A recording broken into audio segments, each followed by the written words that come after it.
Hello everyone. Today we are going to start chapter number 24 of SST, that is our Parliament Union Legislature.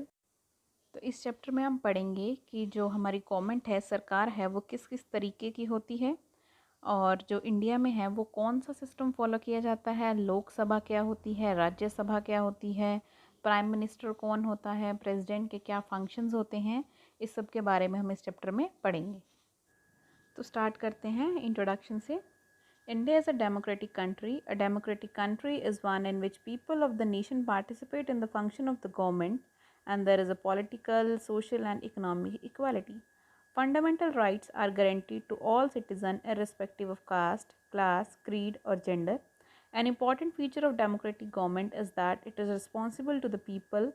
If the people are not satisfied with the government policies, they can change it through elections. तो इस paragraph में ये बताया गया है कि जो India है वो एक डेमोक्रेटिक कंट्री है।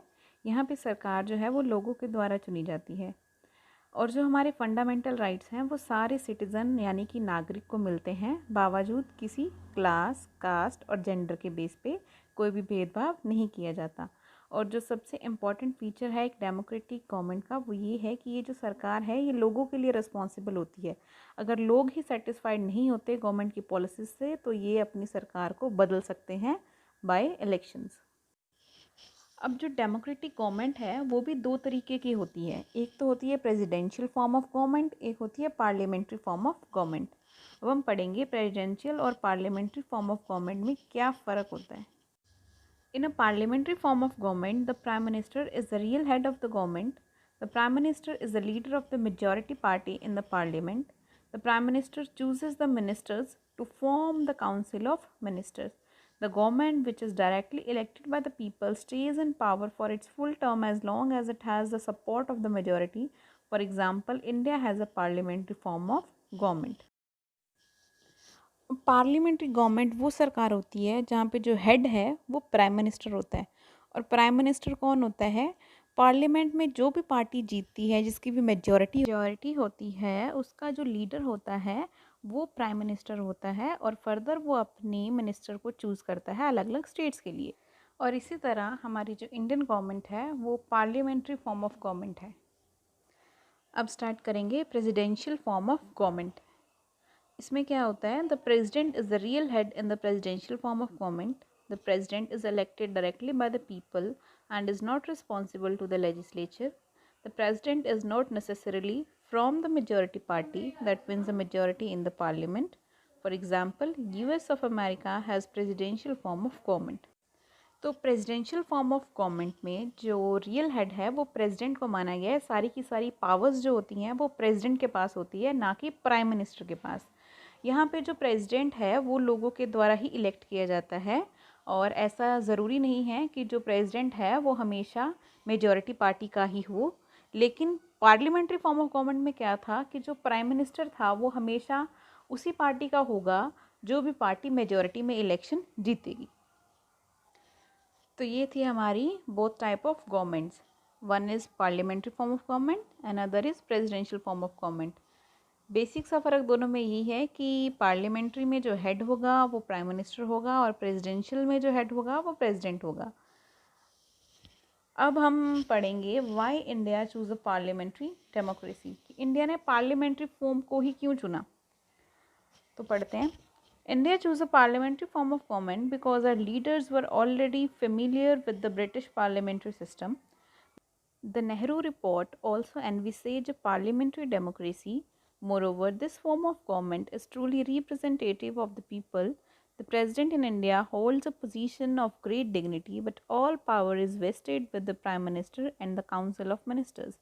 The division of constitutional powers between the President and the Prime Minister was an issue of great debate between our first President Dr. Rajendra Prasad and our first Prime Minister Jawaharlal Nehru. The main advantage of a presidential form of government is the stability of the executive for a fixed period. तो India ने parliamentary democracy इसलिए choose करी क्योंकि जो Indian लोग थे, Indian people थे, वो ऑलरेडी इस चीज़ से फेमिलियर थे। फेमिलियर इस तरीके से थे क्योंकि यहाँ पे जो था ब्रिटिश का राज था और ऑलरेडी यहाँ पे ब्रिटिश पार्लियामेंट्री सिस्टम को फॉलो किया जाता था, इसलिए इंडिया में भी पार्लियामेंट्री सिस्टम को ही फॉलो किया जाता है। अब हमारा नेक्स्ट टॉपिक है कि जो पार्लियामेंट्री सिस्टम है इंडिया का वो कैसा है, उसमें क्या क्या चीज़ें इंक्लूड होती हैं। तो स्टार्ट करते हैं। The Indian parliament comprises the president and the two houses Lok Sabha and the Rajya Sabha. In India, there are legislative bodies at the central level as well as at the state level. At the state level, the legislature is called Member of the Legislative Assembly, that is MLA. Member of legislative assemblies are directly elected by people. In some states, there are legislative councils also. Members of the legislative council are elected by the representative of different groups of the society are called members of legislative councils. So basically Indian parliament में तीन चीज़ें आती हैं, एक president और हमारे दो houses, that is Lok Sabha and Rajya Sabha. और जो हमारी लेजिस्लेटिव बॉडीज़ हैं वो सेंट्रल लेवल पे भी होती हैं और स्टेट लेवल पे भी। स्टेट लेवल पे जो लेजिस्लेचर होते हैं उन्हें एमएलए बोला जाता है, जिसकी फुल फॉर्म होती है मेंबर ऑफ लेजिस्लेटिव असेंबली। और जो एमएलए हैं वो डायरेक्टली लोगों के द्वारा ही चुने जाते हैं, लेकिन कुछ स्टेट्स में क्या है कि इनको चुनने के लिए भी मेंबर्स बनाए जाते हैं, कमेटी बनाई जाती है, काउंसिल बनाई जाती है, जिसको बोलते हैं members of legislative councils, that is MLC. अब सेंट्रल लेवल पे हमारे पास दो टाइप की लेजिस्लेटिव बॉडीज़ होती हैं। वो कौन कौन सी होती हैं? लोकसभा और राज्यसभा। लोकसभा सभा को हम लोअर हाउस भी बोलते हैं और राज्यसभा को हम अपर हाउस बोलते हैं। अब हम एक एक करके इन दोनों के बारे में पढ़ेंगे। Lok Sabha, member of Lok Sabha are directly elected by people. The Lok Sabha cannot have more than 552 members. There are 545 members in the Lok Sabha, out of which 543 are elected members, while 2 members are nominated by the President. The normal tenure of the Lok Sabha is for 5 years. Election of the Lok Sabha are held after every 5 years in the normal scenario. These elections are also known as general elections. If due to some reason the President dissolves a Lok Sabha before the expiry of its term, then the midterm elections are held to constitute a new Lok Sabha. तो लोकसभा को lower house भी बोला जाता है और इसके जो members हैं वो डायरेक्टली लोगों के द्वारा इलेक्ट किए जाते हैं। और जो मैक्सिमम मेंबर हो सकते हैं लोकसभा में वो कितने हो सकते हैं? 552 से ज़्यादा मेंबर्स लोकसभा में नहीं हो सकते। अभी रिसेंटली लोकसभा में 545 मेंबर्स हैं, जिसमें से 543 मेंबर्स जो हैं वो लोगों के द्वारा इलेक्ट किए गए हैं, इलेक्टेड मेंबर्स हैं। और जो 2 मेंबर हैं वो प्रेसिडेंट के द्वारा नॉमिनेट किए गए हैं, जिनको प्रेसिडेंट ने नॉमिनेट किया है। और हर 5 साल बाद लोकसभा में इलेक्शन होते हैं और इसका जो टेन्योर है वो 5 साल ही रहता है। इन इलेक्शंस को जनरल इलेक्शंस बोला जाता है। अगर किसी कारण जो प्रेसिडेंट है वो उसकी डेथ हो जाती है या वो डिज़ोल्व हो जाती है प्रेसिडेंसी, तो उस केस में जो इलेक्शंस हैं वो बीच में भी हो सकते हैं। और जब हमारी लोकसभा बन जाती है, नए मेंबर इलेक्ट हो जाते हैं, तो उसकी फॉर्मेशन के बाद स्पीकर को इलेक्ट किया जाता है उन मेंबर्स के द्वारा। अब नेक्स्ट टॉपिक है राज्यसभा। राज्यसभा को अपर हाउस भी बोला जाता है। So, member of Rajya Sabha are elected by people's representatives from the state legislatures. There are 245 members in the Rajya Sabha, out of which 12 members are nominated by the President. The President nominates member for the Rajya Sabha from the various walks of life like journalist, artist, fine arts, musician, etc. तो राज्यसभा में maximum members जो हैं वो 245 हो सकते हैं, जिसमें से 12 मेंबर जो हैं वो प्रेसिडेंट के द्वारा नॉमिनेट किए जाते हैं। और ये मेंबर्स कोई भी हो सकते हैं, जैसे कोई जर्नलिस्ट, कोई आर्ट, कोई म्यूजिशियन, कोई आर्टिस्ट।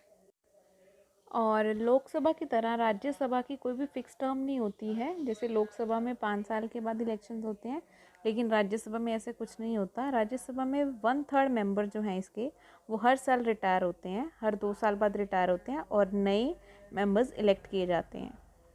और जो वाइस प्रेसिडेंट है इंडिया का वो राज्यसभा का चेयरमैन होता है। तो एक क्विक रिव्यू ले लेते हैं जो अब तक हमने पढ़ा है। तो जो हमारी डेमोक्रेटिक गवर्नमेंट है वो 2 तरीके की होती है। एक होती है पार्लियामेंट्री फॉर्म ऑफ गवर्नमेंट, एक होती है प्रेसिडेंशियल फॉर्म ऑफ गवर्नमेंट। दोनों में क्या फ़र्क है? जो प्रेसिडेंशियल फॉर्म ऑफ गवर्नमेंट है उसमें जो हेड होता है वो हमारा प्रेसिडेंट होता है, और जो पार्लियामेंट्री फॉर्म ऑफ गवर्नमेंट है उसमें जो हेड है वो हमारा प्राइम मिनिस्टर होता है। और हमारी जो इंडियन गवर्नमेंट है वो पार्लियामेंट्री फॉर्म ऑफ गवर्नमेंट है। ये सिस्टम इंडिया में इसलिए फॉलो किया जाता है क्योंकि ऑलरेडी इंडियंस जो थे इसके बहुत फेमिलियर थे, क्योंकि यहाँ पे ब्रिटिश पार्लियामेंट्री सिस्टम को फॉलो किया जाता था। फिर हमने उसके बाद पढ़ा अपने पार्लियामेंट के बारे में। पार्लियामेंट में 3 चीज़ें इंक्लूड की जाती हैं, एक प्रेसिडेंट और 2 हाउसेस, राज्यसभा एंड लोकसभा। लोकसभा को हम लोअर हाउस बोलते हैं, राज्यसभा को हम अपर हाउस बोलते हैं। लोकसभा में जो मैक्सिमम मेंबर्स हैं वो 552 हो सकते हैं और राज्यसभा में जो मैक्सिमम मेंबर्स हैं वो 245 होते हैं। लोकसभा के इलेक्शन हर 5 साल बाद होते हैं, लेकिन राज्यसभा में ऐसा कोई भी फिक्स टेन्योर नहीं है। सो थैंक यू स्टूडेंट्स, आज की वीडियो में इतना ही। नेक्स्ट वीडियो में हम डिस्कस करेंगे फंक्शंस ऑफ पार्लियामेंट।